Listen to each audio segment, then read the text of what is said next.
Welcome into the Football Guys Fantasy Football Show. Guys, we're doing something a little different this week. Normally on Monday, we give you our waiver wire show. This week, we're going to be giving you our vibes check. This is normally something we do on audio, but we're going to be doing it a little expanded. We're giving you stats, takeaways, all the immediate reactions from week 14 as we go into the fantasy playoffs. I'm Alfredo Brown. Join as always, I got Dave Kluge, and we've got special guest here today, Hutchinson Brown of Football Guys, who's jumping in with us for these next 2 weeks here to do these recaps of the weeks for, well, I mean, I guess we're just going to call them fantasy playoffs, right? Not NFL playoffs. Yeah, No, fantasy playoffs playoffs. are here. Yeah, this is, every league's a little bit different. You've got some that do like the 2 week brackets, and there's some that want to play all the way through week 18. But I think the standard is that this was the final regular season week, and then we get weeks 15, 16, and 17 in the playoffs. Yeah. All right. So let's do this. We're going to go game by game. We're just going to break down, look at some of the, I guess, most important storylines from each of these, the biggest performances, and our takeaways going into this next week of football. And obviously, if you're joining us here, let's start this off by saying congratulations, because you made the fantasy playoffs in your league, or else you're just a sicko that watches fantasy football content while you're out and you just cry as you watch. So don't do that. Don't actually, yeah, do that. Like it too. Just give a comment down below. Make sure you're subscribed. Maybe next year you'll make the playoffs. All right. Let's start off with the first game here. Guys, Sunday Night Football. Chiefs, they can't keep getting away with it. They beat the Chargers 19-17. I don't understand the Chiefs. Patrick Mahomes just continues to be this sort of... He's probably... Would you say he's more talented than Tom Brady, Dave? Who? Patrick Mahomes? What, are you not here? I mean, I mean, more talented. That's a tough question. Like, I think that Tom Brady is a better football player because he did it over a 20-year career. But I think talent wise, like, yeah, who can throw a football harder, who can throw a He's football more faster, decorated. who can, yeah. I don't think I'm ready to say that Patrick Mahomes is better than Tom Brady, but he can certainly do things on a football field that Tom Brady could never dream of. He's like a flag football quarterback. Hutch, are we just going to do this every single year until Mahomes retires, and then we can just compare the resume between Mahomes and Brady? Yeah, I think it's constantly going to be a conversation, especially since, towards the end of Tom Brady's career as a Patriot and even as a Tampa Bay Buccaneer, we saw him and Mahomes face off a couple times. We saw that rivalry a few times in the playoffs. I think this will definitely be a constant conversation. But one thing to add to the Chiefs dilemma, I put it in the base camp this morning. I don't know if you two saw it, but the stat is just crazy, man. The Chiefs are, in terms of 12-1 teams, they are the worst point differential by about 30 total points on the season since 1970. Like, it's just unbelievable how they're getting away with these games. I mean, we saw the people were calling it the divisional doink. Is that what people Yep. were calling it last night? Yep. I like it. The divisional doink against the Chargers to clinch the division. The Chiefs are unbelievable right now, man. It's insane. I feel like it's been like 2 years of this. Like, it's Yeah. wild. And here's the thing, I mean, good teams win close football games, and that's why you see, like, Bears year after year are always hanging in these football games and then lose these tragic losses. The Chiefs win those football games because they're a well-coached team. They don't hurt themselves. They don't make mistakes. And, I talked about it this morning, like, they're not the same explosive team that they were in years past. We're not seeing these 80-yard bombs to Tyreek Hill. We're not seeing Travis Kelce breaking 8 tackles up the seam and ripping off these big touchdown runs, but we're just seeing them be a more mature team. Like, their average time of possession per drive is first by a landslide. There's no team even close. Like, when they get the ball, they hold on to the ball, and then they are fourth in the league in drives that end in a score, percentage of drives that end in a score. So they're getting the ball often. They're scoring when they get the ball, and they're eating up a lot of clock when they get the ball. So they're not in these high-flying shootouts anymore. They've got a good defense that really puts the pressure on quarterbacks. They can stop the run game, and then they eat up clock when they're on offense. So it's not fun, sexy, explosive football, but it's winning football. And I don't think that they're a bad team. Sure, a few breaks have gone in their direction, but they're just a good football team with a good quarterback and a good coach. Yeah, guys, one of the big takeaways seeing in this game is obviously we know about Mahomes and his receivers, and it's kind of just Kelsey and Hopkins at this point. But Isaiah Pacheco's back, and he does appear to be getting the lion's share of the carries, but he does not quite seem like he's back to his normal self. Dave, you talk about this all the time, that sometimes the worst player to have on your team is the guy that you feel you have to start, and they're really not performing how you want them to. Like, that was Tyreek Hill for most of the year. Is Isaiah Pacheco in that kind of mold right now where you feel like you have to start him as your RB2 and just hope he gets a touchdown, even though like he really does not look like he's back to his normal self? Yeah, I mean, I don't think he's got the breakaway speed back yet. That'll come with conditioning. We saw a very minor workload last week. Then he got the extended break before this game last night. I think he'll be back to his normal self. I had him inside my top 20 this week. We saw him dominating touches. I mean, Kareem Hunt still getting a little dash of him and Samaje Perine and Carson Steele. But at the end of the day, he saw 18 opportunities in this offense. And if he's going to continue seeing that type of workload, it's only a matter of time before the touchdowns and the big plays start to follow. So Kareem Hunt, he's been rendered useless. Samaje Perine is going to get a handful of targets here and there, but Isaiah Pacheco, he's definitely a top 20, maybe even a top 15 running back going forward. I would agree there, Dave. And you say 18 opportunities. We have to remember 4 of those came in the receiving game, and we love that for our running backs and getting opportunities in the receiving game. We saw it last year. We saw early this year in the couple games he played. Pacheco was a really solid receiving back. And while Pacheco didn't look like his full self last night, I mean, we heard the announcer saying he's like 7 screws in his foot right now. It's like insane the amount of structural the amount of reconstruction they did to his foot to allow him to play football. But there were a few runs where I was like, okay, Isaiah Pacheco really wants to hit somebody right now. He really wants to make a play. And I'm hoping that over the next couple weeks, he gets better and better. His next couple matchups are Houston, Cleveland for the fantasy playoffs. Those are really tough matchups in terms of fantasy points allowed to running backs. So, but I would agree with Dave that you're probably starting him based on the volume as a top 20-ish running back play, but definitely not with the most confidence out there right now. Now, the backfield on the other side of this, Hutch, the Los Angeles Chargers, they've got no J.K. Dobbins right now. Gus Edwards is still a very, very subpar running back. Kamani Vidal looked better. He's still not getting the majority of the touches, but we sort of saw this backfield go from being this weird three-headed backfield where Hassan Haskins was involved, and now it seems like it's mostly just Edwards and Vidal. Vidal looks like he's got a bit more juice. This is, I guess, a little bit of like a waiver wire preview, but is Kamani Vidal a guy that you're going to be targeting on the waiver wire? He's still like really, really, really available in most leagues. Yeah, for sure. He's definitely worth a look. The problem is the Chargers have consistently not used their running backs in the receiving end this year.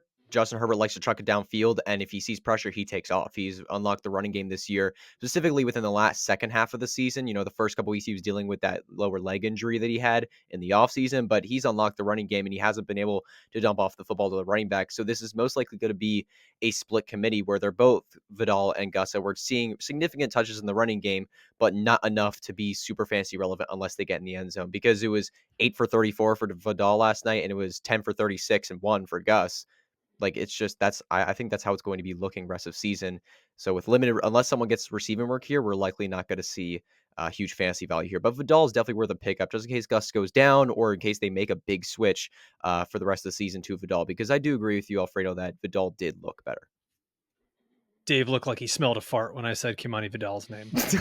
Yeah, I just don't think he's very good, and I don't think Gus Edwards is very good either. I think this Yep. J.K. Dobbins injury is just a net negative for the whole offense. I mean, he was the one guy that had the explosive upside. We saw that wheel route in Kamani Vidal's first touch that everybody's just been kind of grasping onto ever since, but that was just a broken play. I mean, no different than the Quentin Yeah. Johnson broken plays that we've seen from the Chargers offense as well.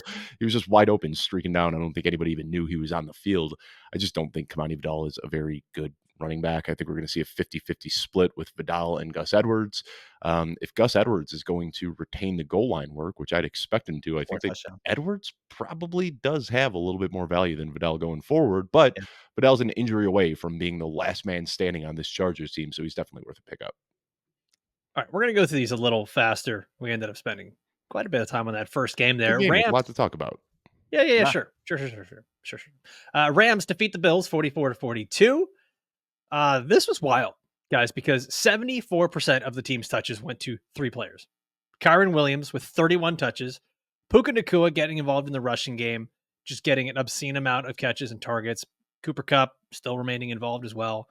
It's wild. I'll read this off to you. Since week 8, Puka Nacua is the wide receiver 1 in fantasy football. Cooper Kupp is the wide receiver 3 in fantasy football.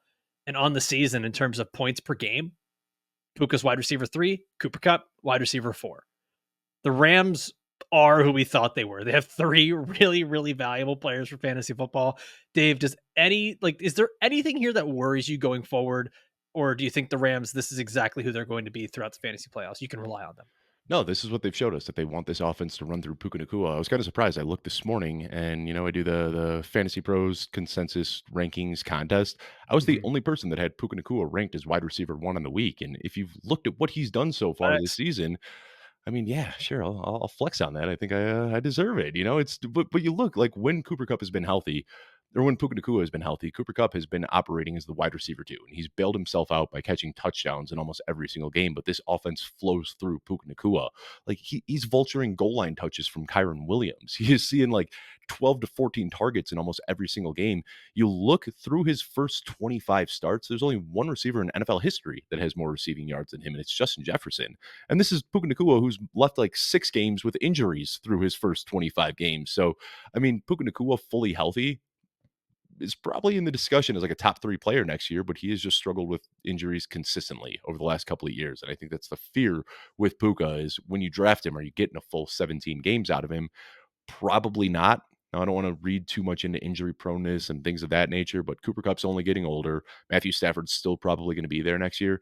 Assuming Matthew Stafford is there again, Puka Nacua is probably a top 3, top 5 pick. But do we care about guys that miss games due to injuries? Because when they do play, like specifically a guy like Puka, right? He's really good when he does play. And there are so many players in this league. Let's use Marvin Harrison Jr., for example, as a guy who has not missed a game.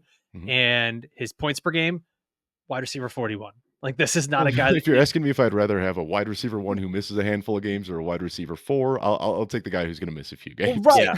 Common sense says that. I'm Right. not like asking you, but I'm saying in general, it feels like when we get to fantasy drafts, we overvalue it, I guess we overhype a guy that could be injury prone. We always say like, Focus too much on it, I think. yeah, exactly, and Yeah. that's where I'm getting at there. That's why you ended Um, up with Saquon Barkley falling in round 2 this year. yeah. So we talked about this actually before, Dave. We're talking about all these running backs that are going to go in round 1 next year of fantasy drafts. Hutch, is Puka Nacua going to be a top 3 fantasy wide receiver in your eyes? Absolute first round pick. I think as long as Matthew Stafford is back for the Rams, as long as Sean McVay's back for the Rams, I mean, I would say so. Yeah, Puka Nacua is just a baller, man. It was so funny seeing the report a couple weeks ago that he just learned that he's in the NFC West. Like he didn't know Yeah. that for like the first year and a half of his career. Like he's just a That's great. baller, dude. He wants to go Run out route, and catch play. ball, run. That's That's what that's he wants to basically do. what goes through his brain. Yeah. Football is life, man. I mean, that's his thing right now, and I love it, man. And he is the thing is there is definitely worry about injury because he plays the game so physically. He plays like a Debo Samuel in a sense where when he runs, he wants to hit you, like he wants to bully you. And the problem is if you bully someone that's bigger than you, if you bully someone too hard, you're going to get hit back. And Puka might deal with some injuries as a result there, but. As long as Stafford and McVay are back, he'll be a top 5 receiver for me for sure. Alfredo, just to go back to your Puka and Marvin Harrison comparison, I had to look this up real quickly. Puka Nacua has missed 6 games. He's left too early with injury. He's Love it. still outscoring Marvin Harrison, who hasn't missed a game in total Pretty bad. points. Pretty bad, I man. love I love it. Yeah, Unreal. we definitely just we weigh it way too much. We're like, oh, this guy's injury prone. Also, Puka Nacua was totally the guy on the playground that was just like going after the bullies that are way bigger than him. Oh, Didn't yeah. care. We'd come home with black eyes. Yeah. For All right, sure. next game on here. 49ers beat the Bears. Sorry, Dave. 38-13. And Isaac Rindo leaves this game with what's being called a sprained foot. He's fine. He was asked about it, and he Yeah. said, it's just precautionary. I feel great. Yeah. So they have a quick turnaround Thursday night against the Rams. Patrick Taylor, just in case, would be the next man up. We saw him get a little bit of play there as well. Dave, I think if Isaac Rindo's healthy, you're starting him no matter what. You're firing up as an RB1, like no questions asked. Yeah, I mean, he was his consensus ranking going into the week was RB10. Everyone just knows like good matchup against Chicago. Kyle Shanahan's going to give the ball to his guy. Didn't seem quite as involved in the receiving game as I wanted to see. We knew that was kind of a knock, but the one of the catches that he did had was like deep downfield was a nice contested catch that I was kind of surprised to see. So that's nice. He's getting more creative usage than just Is that the between same one where he tackles was and outside. rolling after he Yeah. caught it? Yeah, like trying desperately to That's get to the touchdown or to get the touchdown and just a foot short. So, I mean, he looked really, really good yesterday, and that's what we had hoped for.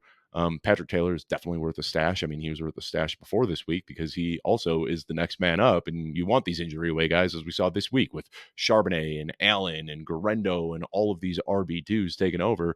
That's why you stash these guys, and the deeper we get into the season, the more guys are getting benched, the more guys are getting hurt. So, yeah, Patrick Taylor makes for a good pickup, but Isaac Garendo, probably a top 5, top 8 play going into week 15, assuming he's healthy. Week 16, sorry. I would agree there. Oh, Yeah. sorry. Alfredo. No, Yeah. you're good. You're good. I was actually going to ask Hutch, the other guy on this team, who I mean, we know Jawan Jennings has been great. George Kittle has been great.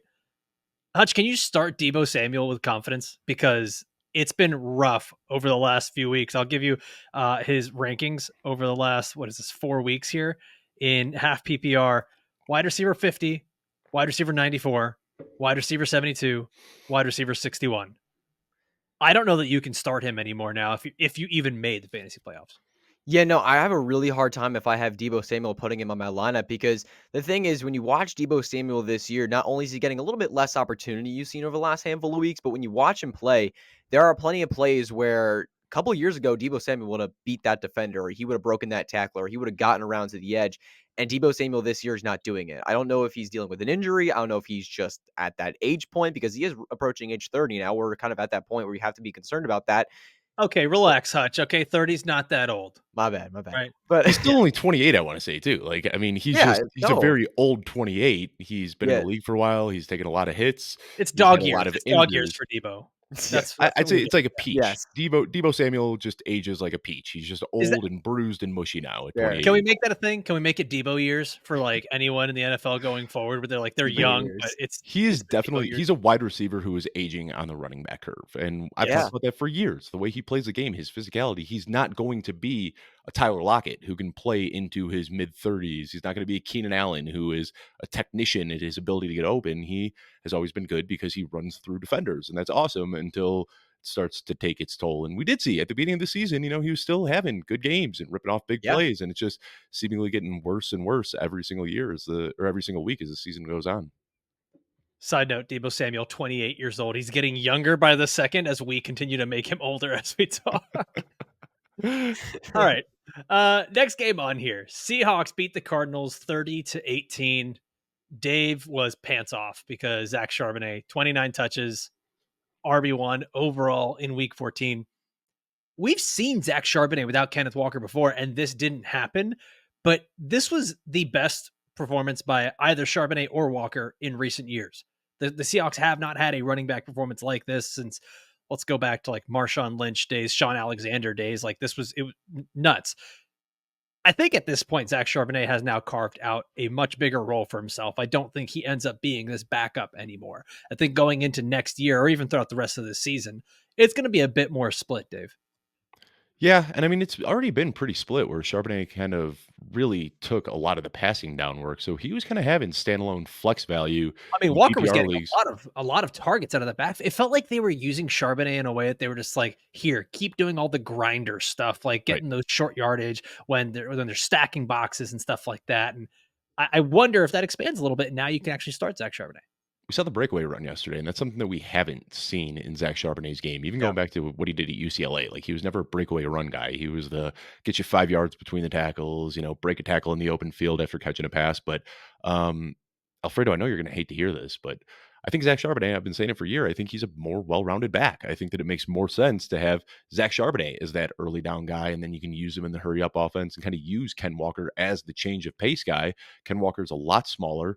The injuries when they start to, take a toll on him as the season goes on, he loses some of his efficiency. I think Kenneth Walker would be better if you're giving him 8 to 10 touches per day, keeping his legs fresh and letting him rip off those big plays.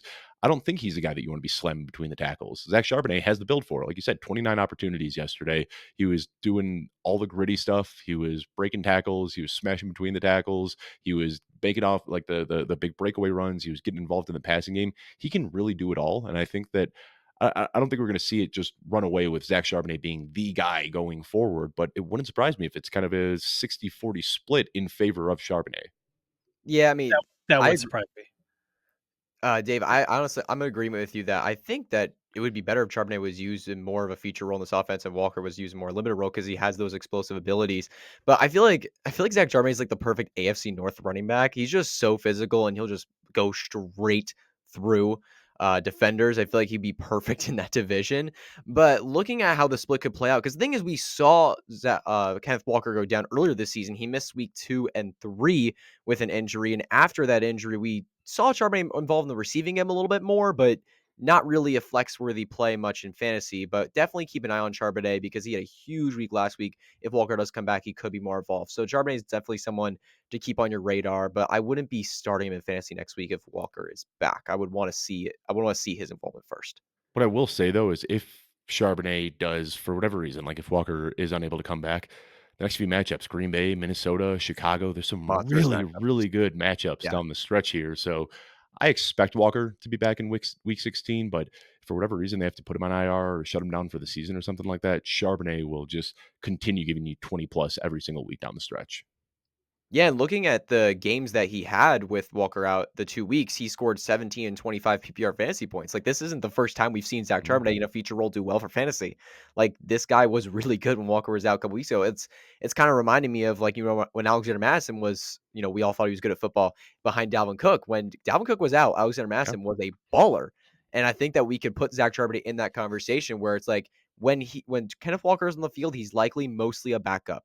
But when Kenneth Walker is out, he's the guy, and he is a very good fantasy running back. A few other guys that I want to look at here from this game: Jackson Smith and Jigba. Is he taking over now as the wide receiver one for the Seahawks team? I know it's small sample size, but over the last 6 weeks, he's the wide receiver 4 in fantasy points per game. And there is something here that's meshing with the offense. And I think we're seeing that JSN is not just this catch it and fall down wide receiver on really short routes. We're seeing a guy that can run a bit of a more nuanced route tree. And it's working. It's working. And Tyler Lockett is almost just Oh, basically he's faded out of dust. existence. Yeah. Yeah, he's Yeah, no, he's done. gone for the Seahawks, guys. Yeah, he's Mhm. done. So JSN going into next season, and I mean, obviously, I think we can all say you're going to start him here throughout the fantasy playoffs. Mhm. Yeah. JSN next season, is he kind of locked and loaded top 24 fantasy wide receiver? Is that how we want to look at it? For Easily, sure. yeah. Ever since Getsy has been out of the picture, we've just seen JSN completely unleashed. It was Waldron holding him back last year. It was Getsy holding him back this year, and now we have finally his third offensive coordinator. Is like, wait, this guy's good. Let's draw some touches up and get him the ball. And sure enough, he's stepping up to the occasion. And we actually saw it in consensus rankings this week. I didn't realize that it had completely flipped consensus. I had JSN ranked ahead of DK Metcalf early in the week, and by the time the games kicked off, it actually made that flip where JSN was the wide receiver 12 in consensus rankings last week, and DK was the wide receiver 15. So the opportunity's been there. And I think that now with DK Metcalf not pulling the target share that we had hoped for, I think he kind of falls into that boom bust wide receiver 3 category where if he's able to score a big touchdown, you're feeling great. He's giving you 20 points in your lineup. And if he's not, you're probably looking at 5 or 6 points in your lineup because the usage just isn't there to give him really safe floor. Yeah, in 3 of his last 4 games, Metcalf has been under 5 catches, and he's averaging about 61 yards per game. Like, this is not, the DK Metcalf where he's giving you big plays all the time. It's really coming in inconsistent ways. We've seen earlier this year, he's made some big plays, had some big games, but lately, I mean, since the bye in week 10, it's really like JSN has been the clear-cut fantasy option that you want in this Seahawks receiving game. He's averaging over 85 yards per game. He's scored more touchdowns than Metcalf. Like right now, if you have both on your team and you have the opportunity to start only one of them, it's JSN for me every week. Like you're Yeah. starting And that guy. since we've seen this kind of breakout, I don't know if you mentioned this, Alfredo, but since we've seen this kind of breakout from JSN over the last 4 weeks, DK Metcalf over that time is the wide receiver 43. So it has Yeah. not been good. I mean, he's given you, like I said, boomer bust wide receiver 3, and it's been a lot more bust than boom lately. hmm Dave, I just wrote this down. We need to have an NBA Jam style on fire segment for the players that are just getting hot at the right times because it's so frustrating to think of. You got Debo Samuel, DK Metcalf. Earlier in the season, it was Tyreek Hill, Marvin Harrison Jr. Don't There's even so many of think these about saying guys. Nick Westbrook Akine. Do not say his name on today's show, What? please. No, I'm not. Relax, relax. Keep your pants on. I'm talking about all these guys that you end up starting every Yeah. single week, and they're giving you lackluster performance so much. But then you've got these guys that, as the season is going on, they're getting hot at the right time. Jawan Jennings, Jackson Smith, the Jigba, all Yeah. these players that I mean, they're going to carry people to fantasy championships. Mhm. It's nuts. So I wrote that down. We're going to do that soon. It's a big part. It's not always playing the best players for the entire year. It's just playing the hot guys at the right time. And, for us 0 running back Yeah. drafters like we did, I have had a constant churn at my running back spot where it's early in the week. Kenneth Walker mixes a couple weeks and you plug Zach Charbonnet in. And then Zach Charbonnet, he's irrelevant because Kenneth Walker comes back in. And then you put Kareem Hunt in for a few weeks and you get a few nice weeks out of Kareem Hunt. And then you take him out and you plug in whoever. And it's just kind of this nonstop, ever changing puzzle week by week. I don't think anybody's drafting a team, plugging those players in and then not touching it for the next 4 weeks. It's constantly trying to, read these trends and get the guys who are scoring right now in your lineup. And right now, I mean, trade deadlines are passed in most leagues, and I don't think a lot of people want to move off of JSN in Dynasty, but there aren't many wide receivers that I'd want, in my wide receiver 2 or wide receiver 3 spot for the rest of the year than JSN. There it is, by the way. You said this is, we're talking about the hot guys. There it is. Hot ones. There we go. That's what we'll call it. There you go. Hot ones will do it the same style. All right, next game on here. Dolphins defeat the Jets 32-26 in overtime. Just put it out there. The Dolphins can't run the ball. The Dolphins cannot run the ball. Devon Achane's phenomenal for fantasy, but he has quickly turned into a I feel like saying Alvin Kamara is pretty fair. Dave, is that like a good representation of what Devon Achane has become? Just the guy who's going to be very reception heavy, reception reliant. Yeah. Listen to this usage, Alvin Kamara usage, but very, very different play styles. Yeah. I'm not doing a player comp. I'm talking about like the way they're being used. You could almost say it's like CMC usage. Like there are very few guys in the last couple of decades that are getting the type of usage that Achane has gotten, and it's Christian McCaffrey, Alvin Kamara. Well, that's it. It's more so that the fantasy production is only coming from receiving is what I'm getting at. Whereas like people have been saying for years, Alvin Kamara is falling off. The efficiency is getting worse. There is no efficiency right now for the Dolphins run game. Their leading rushers over the last 5 weeks, it's an average of 37 yards. Like there's nothing. Raheem Mostert's in, he's out, doesn't matter. Devon Achane's in or out, doesn't matter. Jalen Wright still hasn't put it together. There was a Jeff Wilson sighting yesterday. The Dolphins can't run the ball. Yeah. It's wild.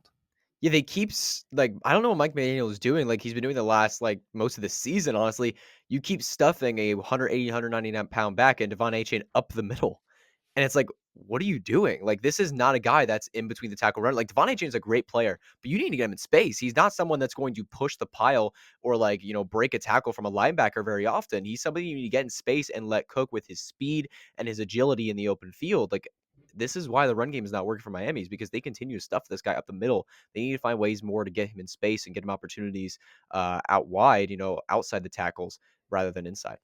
And that hit that he took from Quinnen Williams yesterday Oh. was brutal. Like a little peekaboo where Quinnen Williams was kind of hiding behind a defender and then just popped out and like surprise and just buried him. And luckily Achane was able to come back in, but I don't know, man. That's the type of usage we've seen where it's nonstop. These little dink and dunks at the line of scrimmage or handoffs in between the tackles. It's been weird usage for Achane. It's surprising he hasn't gotten hurt, honestly, at his frame and the injury. Why would you do that? Why would you say that? Well, he did yesterday, but he came back in My after what did he miss, Alfredo? It was about a quarter and a half, right? That was first quarter. He got knocked out, and then he came back before halftime.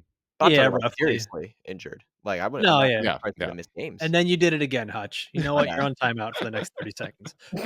You have that Tony Reale mute button, like on I can mute him. I can absolutely mute him. I can do it. Minus 5 points. Yeah.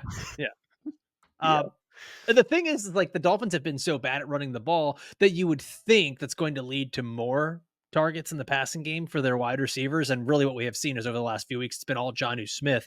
And in this game, he doesn't get a reception in regulation. Then all of a sudden he's the overtime hero. But this was the most targets that Dolphins wide receivers had seen in a game. Finally, we get a big game from Tyreek Hill and a big game from Jalen Waddle in this. But I think the story here, guys, and I posted this on all the social media platforms earlier, Tua Tagovailoa over the last 5 weeks, 12 touchdowns, 1 interception. Dolphins are 4-1. I don't remember, maybe guys like Geno and Baker, but I don't know that there's been a bigger turnaround in terms of a player on the same team and how he is valued than Tua Tagovailoa, where it kind of went from the Dolphins are covering up all of his deficiencies to, wow, the Dolphins themselves are a deficiency without Tua Tagovailoa, and he's the only thing that works. It's kind of weird. Yeah, I mean, he's just tailor-made for this offense. He runs it so well. It's just a lot of the short precision timing passes, and that's what he's best at. But if you look, he scored 23 fantasy points in 4 straight games. I mean, he hasn't had Yeah. a bad game. And we talked about this, Alfredo, earlier last week, saying, this matchup against the Jets is going to be a nice bounce back opportunity. They're back at home, playing in the sun in Miami. They get a bad defense, and I think this is kind of what they needed to get right. Unfortunately, it might be a little too late in the year, sitting at 6-7, but it's not over yet. They're still clawing their way, Hey, they hoping can to get get a to 7. playoff spot. They can get to 7-7. Yeah, and I was talking about on the social media channels, Tua Tagovailoa is one of my favorite starts at quarterback this week, and he had a big game, 300 plus yards, 2 touchdowns. It was fun, but I agree with you, Alfredo. It's really been a turnaround the last handful of weeks for Tua. He is really he's shot up and been the person that's carrying this offense to success right now. He's really, really turned it around. Guys, I'll say this. I've seen this movie before. Also, being at the game yesterday, the Mhm. way that the fans were reacting going into halftime, coming out in the third quarter, losing to the Jets. You know how many times people around me were asking, "What are the Jets' record? Aren't they really bad? Why are we losing this game?" It's it's not good. It's not good. And even the average fan is watching the offense and saying, "This offense sucks. This play calling sucks." It was just so lackadaisical. It was so bland. It was rough. And I'm looking ahead. The downfield shots to Tyreek just aren't a part of the playbook anymore. That's what I don't Yeah. understand. Weird. Like, It's he is weird, really man. good when you can get him the ball on a screen and let him make plays after the catch, but he's also really good when he can get behind a defense 60 yards downfield, and they aren't even attempting those plays anymore. No. I don't get it. It's all gone. God. It's all gone. It's all screens and dives. It's not good. Which, by the way, even if the Dolphins win their next 2 games, Houston and San Francisco, which are going to be very tough games, they're going to be away for week 17 and 18 in cold weather situations, Cleveland and the Jets. And honestly, No I fun. think you I think you actually have to consider maybe Mike McDaniel doesn't have his job next year. No. He Yeah, I better think it's not fully shiver. possible. If they catch him shivering on camera, it's a wrap. Oh god. Yeah, it's totally possible, man. I mean, this year has been just such a disappointment. There were a lot more like aspirations for the Dolphins over the past couple of years, and it's been consistently disappointing for the Dolphins. So I wouldn't be surprised if they just try to refresh and move on from Daniel. Also, that was Tyreek Hill's best game of the season. And, like, It don't get me was, wrong, yeah. 115 yards and a touchdown is nice, but, like, that was, like, the floor for Tyreek Hill last year was 115 yards and a touchdown. Yeah. Like, now when that's happening in week 14 and we're saying finally his best game of the season, just speaks to how disappointing Tyreek Hill's season has been. But good to see, Waddle was kept out of the end zone outside of the 2-point conversion. But that's 2 games in a row now that we've seen Jalen Waddle look really good, be heavily involved, looking like he's got his speed and his explosiveness back, getting the touches we want to see, the little crossers across the middle. So I think Jalen Waddle is also a guy that, we had really started moving down in rankings. There were a couple of weeks where he was outside of the top 40 in consensus wide receiver. I think now, after what we've seen over the last couple of weeks, you can be a little bit more confident putting him back in your lineup. Yeah, To for kind sure. of stay to kind of stay on the same trend here, Russell Wilson is on the same trajectory as Tua Tagovailoa, where the Steelers went from being a pretty good team to being one of the absolute best teams in the NFL right now and looking unstoppable. And Russell Wilson, guys, 6-1 in his starts so far, Hmm. just looks Yes, sir. fantastic. 12 touchdowns, 3 interceptions, another good game from him here. This was actually probably one of his worst games, honestly, and it was still a good game. No George Pickens in this one. He was a late scratch, should be okay next week, but I think the Steelers, like, everything is set. We know who they are. Najee's going to get his touches. He's going to be touchdown dependent. Jalen Warren gets a little bit, and It was Russ much just. more of a split this week than it was in weeks past. It was like a 45. Yeah. I'm not saying he's getting all of the Yeah. touches, but I'm saying he's going to have a floor every week. Like, that's where we're going to be, right? And then in the offense, it's basically just George Pickens. Yeah. But then when he's out, it's anyone's game. I will say I think it is notable though to kind of look at the change in usage in this backfield. Najee Harris didn't get a single target, and he was able to have a salvageable fantasy day because he scored a touchdown. But man, 53 yards on 16 carries against not a good defense. That's worrisome. So, I mean, he is definitely a guy. Like, if we're going to see Jalen Warren saw all but one of the backfield targets. The other one went to Cordell Patterson, not Najee Harris. So, if Jalen Warren is going to be the third down and the hurry up back, and Najee Harris is only getting carries on the ground, that really lowers his floor. So, Najee was a guy, Jalen Warren was injured, we were getting a lot of RB1 weeks from Najee, and people were really fired up about where they got him in drafts, feeling good about it. I think the confidence level for Najee Harris now has just plummeted at the worst time of the year because, if he's going to have outings like this where he doesn't score and you're looking at 5.3 points in your lineup, you're not going to feel too good about that. Yeah, and looking at his schedule rest of the season, guys, I mean, Cleveland's a defense you can take advantage of, but he has Philly, Baltimore, and Mhm. Kansas City, three of the hardest running back matchups for fantasy over the next 3 weeks. That is absolutely brutal. And he's not a guy, like Dave mentioned, he's not a guy that's getting a ton of receiving volume. He doesn't have a safe receiving floor. That's more Jalen Warren's style of game. So we're looking at a guy who's mostly just getting carries, and against these three defenses, I mean, if he doesn't score a touchdown, he's going to kill you in your fantasy lineup. So I agree, Dave. The confidence right now for Najee Harris in fantasy lineups is pretty low. Yeah, we talked about that last week. Joey Wright talked about Jalen Warren being the guy that he'd want to drop in fantasy leagues to kind of sabotage your league mates. But Maybe not. Jalen Warren and Najee Harris, like I don't feel great about either of these guys, especially with this annoying mix of Cordero Patterson in there as well. Tough schedule coming up. I understand like it's Najee Harris, you got to keep putting him in your lineup, but could be a rough few weeks coming up here. Joey catching strays for no reason, bro. That's crazy. No. He deserves it.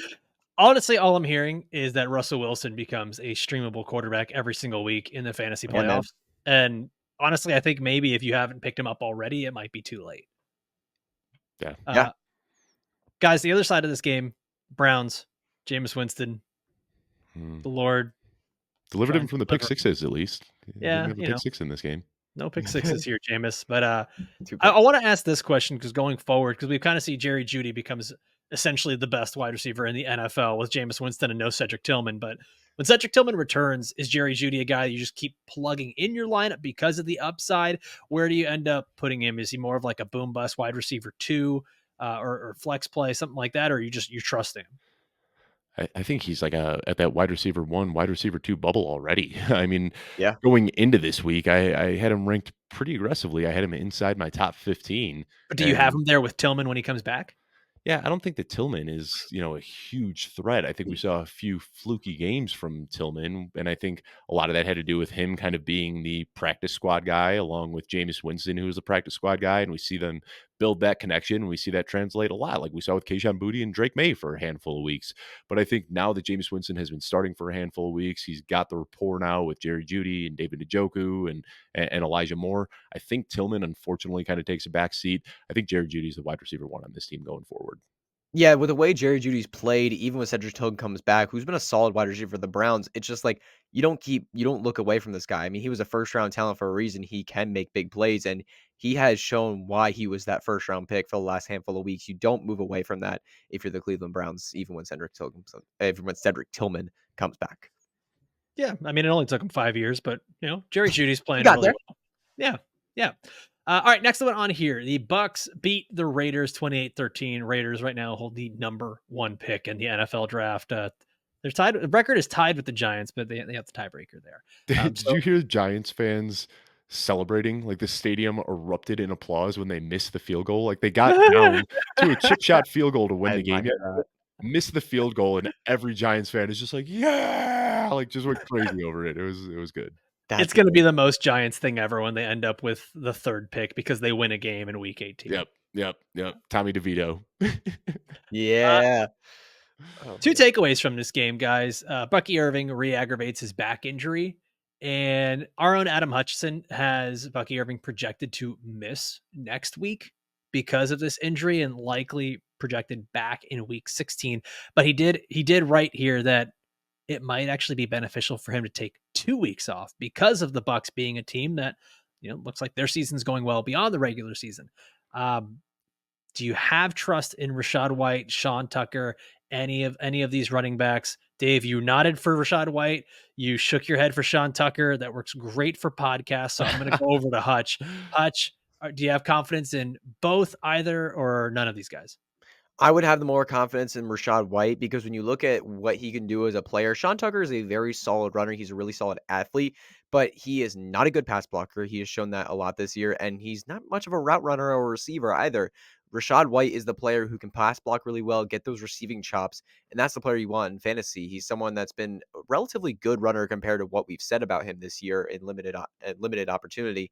And in receiving game, he's really, really good. We had a month stretch before the bye for the Bucs where he was averaging like 5 catches a game. Like the dude was really, really involved with the receiving game for the Bucs. He would be the one I would trust for fantasy if Bucky Irving going to miss. Sean Tucker is a desperate flex play just in case he gets in the end zone, but I would expect Rachaad White to be the one that you want in this backfield if Bucky Irving misses. Yeah, it was 20 opportunities for Rachaad White yesterday and 5 for Yeah. Sean Tucker. I think Rachaad White hasn't looked good over the last few weeks, but there was like he started playing with this little extra something yesterday. Chip on his When shoulder there, yeah. yeah, like Bucky Irving got knocked out of the game, and Rachaad White kind of said, you almost wonder if there was something in his head saying, like, go out there and take your job back because Yeah. he was breaking tackles, he was throwing stiff arms, he was running through defenders, scored 2 touchdowns. That was a re-energized Rachaad White that I haven't seen in a long, long time. So, this definitely, if Bucky Irving has to miss next week, which it looks like he will. I mean, last year on a team with no Rachaad White, Bucky Irving, or I'm sorry, on a team with no Bucky Irving, Rachaad White gave us a top 5 finish on the season. Yeah. I'm easily going to have Rachaad White inside my top 10 next week if Bucky Irving can't play. Yeah, and when you look at the schedule for the Bucs rest of the season, let's say Bucky Irving misses the next week or 2 weeks or 3 weeks, it's a top 5 rest of season schedule for the Buccaneers in terms of their Yep. running back room according to the Football Guys strength the schedule tool. Like this is really optimal time for Rachaad White to have this workload because now it's looking like he could be a really good back in fantasy if Irving were to continue to miss.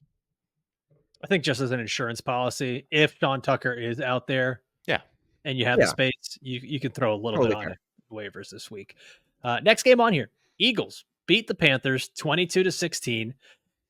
Guys, Bryce Young, it hasn't been amazing, but he's Real a quick, legit, Alfredo, yeah. I know we're already moving on to the next game. Can we just talk Oh about boy, Sincere McCormick for a second? I mean, he looked great. He looked yeah, really, yeah, he did, really good. We just yeah, he kind of did. glossed over that. And I Mhm. think that this is his backfield going forward. No question about it. Obviously, Madison was out and Zamir White was out, but Sincere McCormick, 15 carries and 3 targets. Amir Abdullah had 1 carry and 2 targets. So, I mean, this wasn't even a split. This was just a massive opportunity share for Sincere McCormick. Kept out of the end zone, unfortunately, but still looked really good. Had some breakaway plays like we had talked about. He's the one running back in Las Vegas that has some explosive abilities. So, Yeah. again, we keep talking. This is kind of becoming a waiver show in a sense, but Sincere McCormick should not be available on any waivers going into next week because he makes for a great flex play going forward. I said it Agree. last week. He was my favorite waiver wire ad because he wasn't going to cost you as much as Isaac Garindo, and you've got a guy who, I mean, he's the only player in this Raiders backfield that has been able to actually break long runs. And he did it again this past week with another one of 29 yards. The target volume for him continues to grow. The only worry I have here, luckily, luckily the schedule is easy for the Yeah, it's Raiders good. and Sincere McCormick going forward. You get the Desmond Ritter revenge game versus Atlanta next week, which is kind of hilarious. But That would be fun. Might if go Ritter almost as has to good as start, Kirk Cousins' revenge game versus Atlanta or versus Minnesota this week. ugh, not awesome. But yeah, Sincere McCormick, if he's still out there. Dave, are you putting everything you have on Sincere McCormick if he's still out there in waiver wire land? Yeah, I mean, there's only 2 weeks left of waivers, right? Like you place waivers this week, and then you place Well, I guess going into 17. Yeah, there's 2 weeks left of waivers, so I don't know what you're saving it for at this point. Like if you need running back help, if you need flex help, even if you don't need help, I'd rather Sincere McCormick be on my bench than in my opponent's lineup. So yeah, go out and get Sincere McCormick. It's funny, I'm still in some casual leagues, and I picked up Sincere McCormick. And people were laughing at me and they're like, was that a mistake? Like, who is this guy? Like, I've never heard of Sincere McCormick. That's not a real football player's name. And, wasn't in a position where I needed to start him last week, but feel pretty good about having that depth on my bench now. Yeah. Really quick, Dave, what percentage of your fab do you still have left in the listener league? 100. I heard Yeah. that story. Yeah. Yeah. I was about to take a jab at you real quick, Dave. I was like, you have a lot of fab left to spend on McCormick if you You want. can always count on me to take a jab. Yeah, and I'm looking at that one right now. If I recall, Oh it's man. you and I facing off against each other in a very, very close matchup. Looks like you have T. Higgins, Jamar Chase, and Rico Dowdle playing tonight. And if they put up 55 points, you end my season. Wait a second. I have both T. Higgins and Jamar Chase. That I doesn't didn't seem say Jamar Chase. Joe Burrow, Joe T. Burrow. Got it. Higgins, and Got it. Rico Dowdle. Okay. Oh. Which is funny because in my home league, I can secure a first round bye, but I'm playing against Joe Burrow, Jamar Chase, and Rico Dowdle in that one. So need a If you Rico win, you Dowdle make and the the playoffs, Bengals. though, right? Well, I've already locked in the yeah, if in the listener league, if I win, I'm in the playoffs, and in this other league, if I win, I secure a first round bye. So, yeah, just hoping for a real nice 3-0 ball game tonight. Maybe I bench someone, let you in. I don't know. All right. This next game up here, Eagles beat the Panthers. Like I said, Bryce Young's been looking really, really above average. He's been looking good. Specifically in this game, it's been interesting because the Panthers are still losing, but they're losing close games against good opponents. We've seen them against the Chiefs, now the Eagles, and Yeah. I think the one play, I hope you guys know which one I'm talking about here, where Bryce Young is backed up into his own end zone, First play of escapes the that game pressure. winning should have been a game winning drive. Yeah, yeah. Yeah. Yeah, thanks a lot, Xavier Legette. It's just that seemed to be the play where now everyone is taking notice. Bryce Young looks good. 6 total touchdowns over the last 5 games, only 2 interceptions. He's got the rushing game now working every single week, 21 rushing yards per game. He looks a lot more like the player that we had all scouted coming out of Alabama. Um, Guys, I think he's a legit NFL quarterback, and he should remain the starter there for the Panthers. And Dave, we talked about this a few weeks ago. The Panthers' passing game kind of becomes a little bit of a league winner here with Bryce Young and Adam Thielen, who's Adam been the wide Thielen. receiver 8 over the last couple weeks, and they have a really easy strength of schedule going forward.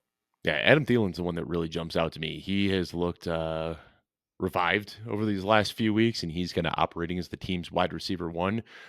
So yeah, I think Thielen is another guy, that if he's out there, you should pick him up. Another guy that I'd rather have on my bench than in my opponent's lineup for sure. He's looked good over the last few weeks, but so has Bryce. I don't really have too much to say about it. We've been talking about Bryce a lot for the last few Yeah. weeks. Game's slowing down for him. He looks really good. He's extending plays. He's feeling himself too. Like he's playing with his confidence and bravado right now, He's throwing swaggy. out dead legs and, just doing crazy stuff on the football field that I never expected to see Bryce Young do. But yeah, he's feeling himself right now. Yeah, that honestly, when I was watching the game, the Eagles fan in me, thankfully we got the win, but the Eagles fan in me was really nervous when Bryce Young, especially like when he was backed up in the end zone and made that throw, I was like, oh, it's over. Like the Eagles are gonna lose this game. It's done. And then I saw Leggett made that catch, and I was like, oh my gosh, they just lost. And then replay comes in, it's on the ground. It's like, oh, we got away with one there. And That even was that was tough, one of man. those that was so close that, like, I think if they called it a catch on the field, I don't even Dude, know it if they might, would have yeah, been able to overturn 100%. it. Like, it definitely touched the ground, but he kind of had control. Like he was like pinning the ball against his stomach as the ball touched the ground. I mean, it was close. And it's wild, man. The Eagles are sitting at 11-2 right now, and I still know a lot of Eagles fans that are like calling for Sirianni's head and like hoping that he gets fired and sitting at 11-2. Like they're, Yeah. gonna get a first round bye, and people are still like fire Sirianni. It's weird vibes. I don't know if you saw my tweet this morning, Hutch. I said before we recorded this game, recorded the show, I was rewatching the all 22 on yesterday's Eagles game, and I was like, man, props to AJ Brown for wearing those pink shoes. It makes it so easy to see him when he's wide open downfield while Jalen Hurts is scrambling in a clean pocket, because it happened so much yesterday. Dude, Like there were unbelievable. 2 walk-in touchdowns for AJ Brown that Hurts just completely missed. There were another 2 plays I saw where he was just behind the defense wide open, and in a clean pocket, Hurts just starts scrambling and just gets frantic and like takes what should be a huge 60, 70-yard touchdown and turns it into a 3-yard scramble instead. I don't know if you saw AJ Brown and Devonta Smith were kind of heated on the Yeah, it was sideline bad. It was after bad. one of their bad drives. Yeah, it's for an 11-2 team, the vibes in Philly are bad. Yeah, I mean, it was so weird. Like Hertz had hurt like there because it wasn't just the wide open plays for AJ Brown. It was the play. There were a couple out routes, a couple ins that AJ Brown ran where it's just he got open. Like he was open Mhm. enough where you throw to him, he's got that catch. And Hurts just he got shy because he was looking for him and he Yeah. just didn't throw the ball. And it was like, what are you doing? Like I was watching the film today this morning, Dave too, and I was just like, what are you doing, Hurts? Make that throw. He's open enough. Like you don't have to throw to a guy that's like 10 yards away from any The one where defender. You AJ could throw to Brown AJ Brown. where AJ Brown came underneath on the slant and they set it up where he's Yeah, trying to pick play at the end zone, and exactly. AJ Brown is literally standing at the goal line with his hands out in front of him. No defender within 10 yards of him. And I will say Jalen Hurts still made the touchdown pass, but he He did. threw it like over multiple defenders with touch into the back corner to Devonta Smith for a really, really hard throw when he had AJ Brown open on a throw that I could have made. It Do was you guys just want really to be great. left alone with the game film for a little bit? I can go take a break. Yeah, It yeah, was kick off it was a Fredo, man. frustrating one. It was a It frustrating was, game to watch man. as a guy with a lot of AJ Brown. You know what was happening there? It's like that moment where two friends are recapping all their favorite parts of a movie. He's like, "Oh, yeah, you remember when that happened?" And they just like reciting lines like that. That's what that moment was. And you're the It's guy funny standing though. over just left out. Yeah. It's funny though, because like in this game, the vibes are so interesting with the Eagles winning it, having such a good record, and it's terrible. Like the vibes are just awful right now.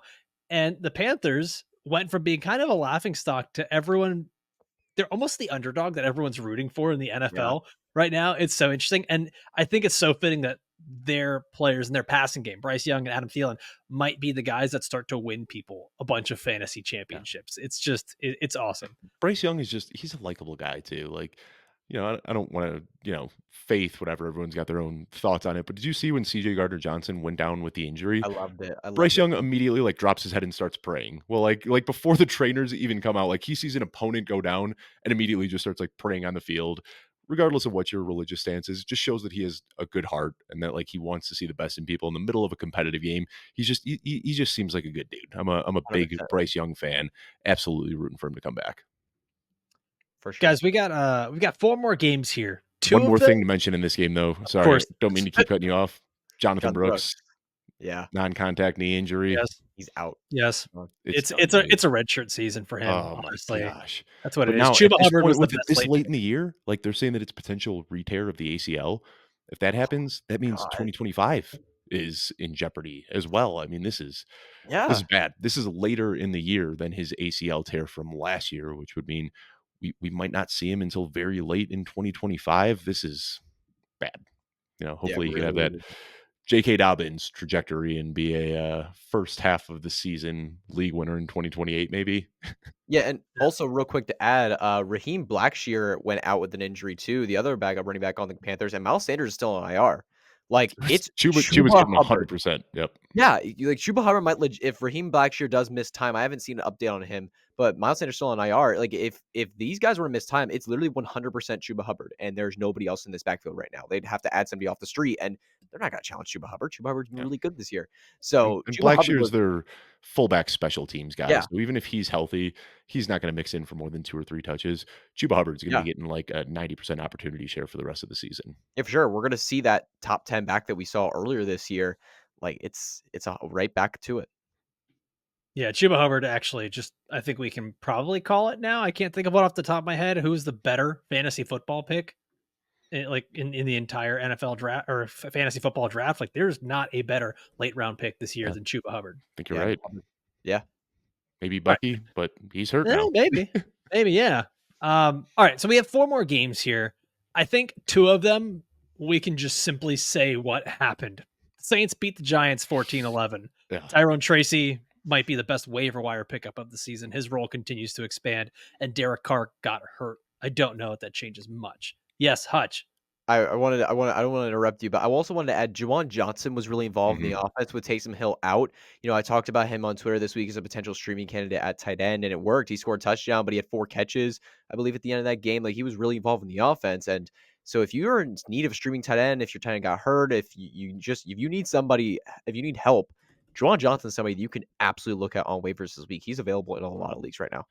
And Kendra Miller is Yeah, probably he's the involved. number 1 waiver wire pickup of the week. Yeah, he's Kendra involved. Miller immediately carved out 1/3 of the backfield touches, looked really good, scored a touchdown, and that touchdown that he did score, he moved a body of like 21 NFL players, Awesome. like just moved a pile. Kendra Miller looked great, finally freed from the shackles of Dennis Allen. Kendra Miller's, I haven't officially ranked him yet, but I think that Kendra Miller is going to be my number 1 waiver pickup this week. Kendra Miller stands unite, man. We are back. We are so back. Other game on here. Jaguars beat the Titans 10-6. Jaguars moved from pick 3 to pick 5 in the draft, and Titans moved from pick 9 to pick 6 in the draft.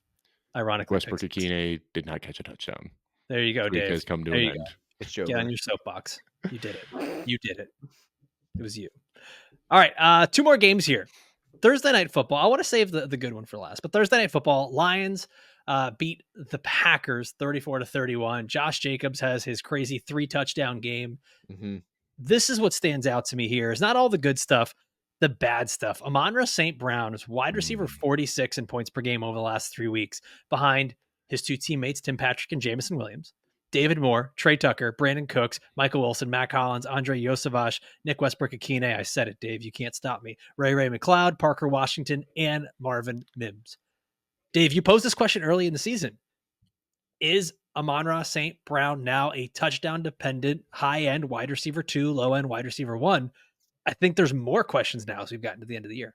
Yeah, and the crazy thing about this is, like, right when I put that take out there and I said, Amon-Ra St. Brown, it hasn't been good this year. You look, he's scoring touchdowns at 3 times the rate that he has historically. His target total has just been through the, just way lower than it has been in years past. And of course, right after I say that, 161 yards and 2 touchdowns, and I'm getting clowned by a bunch of people on Twitter for saying that I should have sold Amon-Ra St. Brown. But Idiot. over the last 3 weeks, it's been bad, man. Like, when he's not scoring touchdowns, you're looking at 62 yards, 73 yards, 43 yards, all scoreless. The involvement in the offense hasn't been there. The big plays aren't there.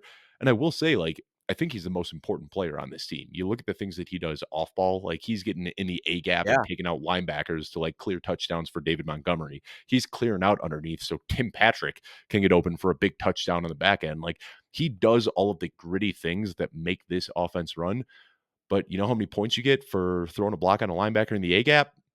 Zero. Zero. Like, if he's not getting 15 targets per game and he's not scoring touchdowns, he isn't a great fantasy asset. So you got to keep starting him, because that's the upside that you're getting every single week is 161 yards and 2 touchdowns. But Buffalo next week should be pretty exploitable. Chicago, we've seen him just eat Chicago alive throughout his career. And then San Francisco could be a high-scoring affair. So there's some optimism looking at his rest of season schedule, but really just hoping that he can continue finding the end zone, because when he doesn't, it's bleak. Yeah, like, the thing is with Amon-Ra St. Brown this year, it's there's no baseline of involvement in the offense in terms of target share. When you look at 2022 and 2023's huge years, where 140, 160 plus targets, he had 6 total games in those 2 seasons combined with 7 or less targets. He was so involved. Like, you knew with Amon-Ra St. Brown, 8 targets a game, or at least more than that. Like, I know I'm getting that. This year, you have 8 games where he has 7 or less targets. Like, the baseline of, like, elite involvement is not there. And he's not a guy that's making big plays downfield. He's not a Jameson Williams where he's stretching the field very often. He's usually in those underneath routes. I'm not trying to label him as only an underneath guy. He can do it all, but he's not someone, he's primarily in that underneath range of the field. So he's not getting those big catches, and he's not getting a lot of them. So as a result, you're looking at a touchdown dependent play, like Dave said. And heading to the fantasy playoffs, yeah, man, you're still starting Amon-Ra St. Brown because it's a great offense and touchdowns are flying around and yards are going around to this team. But man, it's not the same wide receiver you drafted as in the first round of fantasy drafts this year. Yeah, I mean, this is over the last 3 games, Jameson Williams is out targeting Amon-Ra St. Brown. Yeah, it's weird, man. Out targeting him, has more points. Dude, Tim Patrick has more points. Well, yeah, It's a crazy the 2 touchdown touchdowns. game. Yeah. Yeah. Have No, his but legacy Good for game, Tim bro. Patrick, man. I couldn't I be love happier it. for Tim Patrick. Yeah.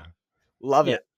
it. The Lions, the thing is that the Lions are going to be one of those teams that are going to be very, very good for NFL football and very, very frustrating for fantasy football, because you're probably going to have a big week from Jameson Williams one week, and then you're depending on him next week, and it's a bad week, and it's just going to go back and forth. But really, I don't know. I think maybe the only guys you could truly rely on from this offense end up being the running backs, Dave Yeah. Montgomery and Jameer Gibbs, just every single week.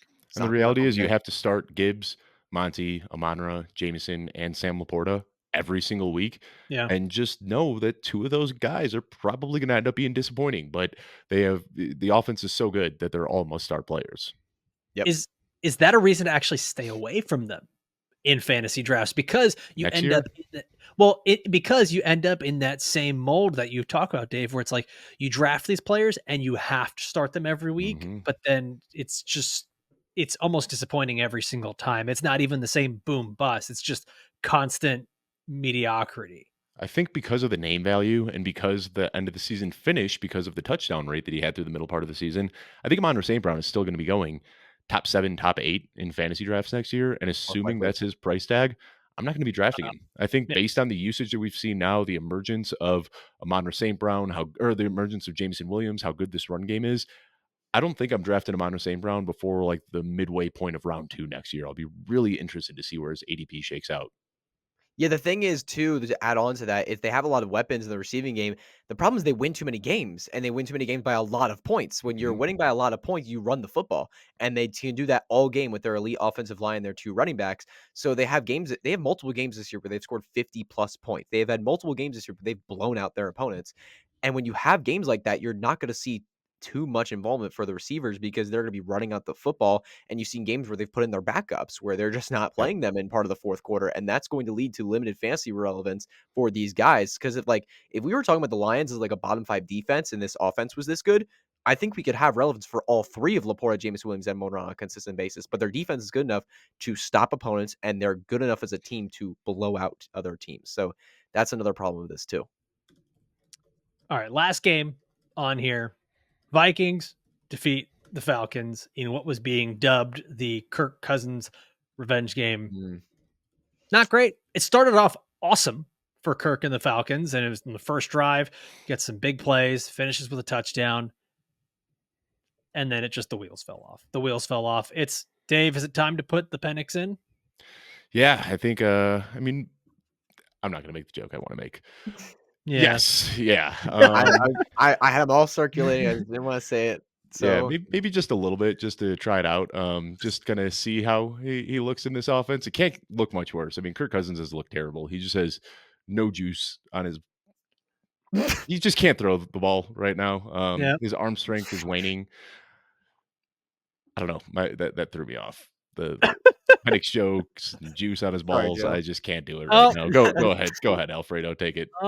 So I'll say this just to move away from the Falcons because I think Drake London falls into that category of guys you have to start, but you don't want to. Bijan Robinson really kind of remains the only guy that you're willing to start every single week happily. Tyler Algier now is getting a ton of work and getting goal line work as well.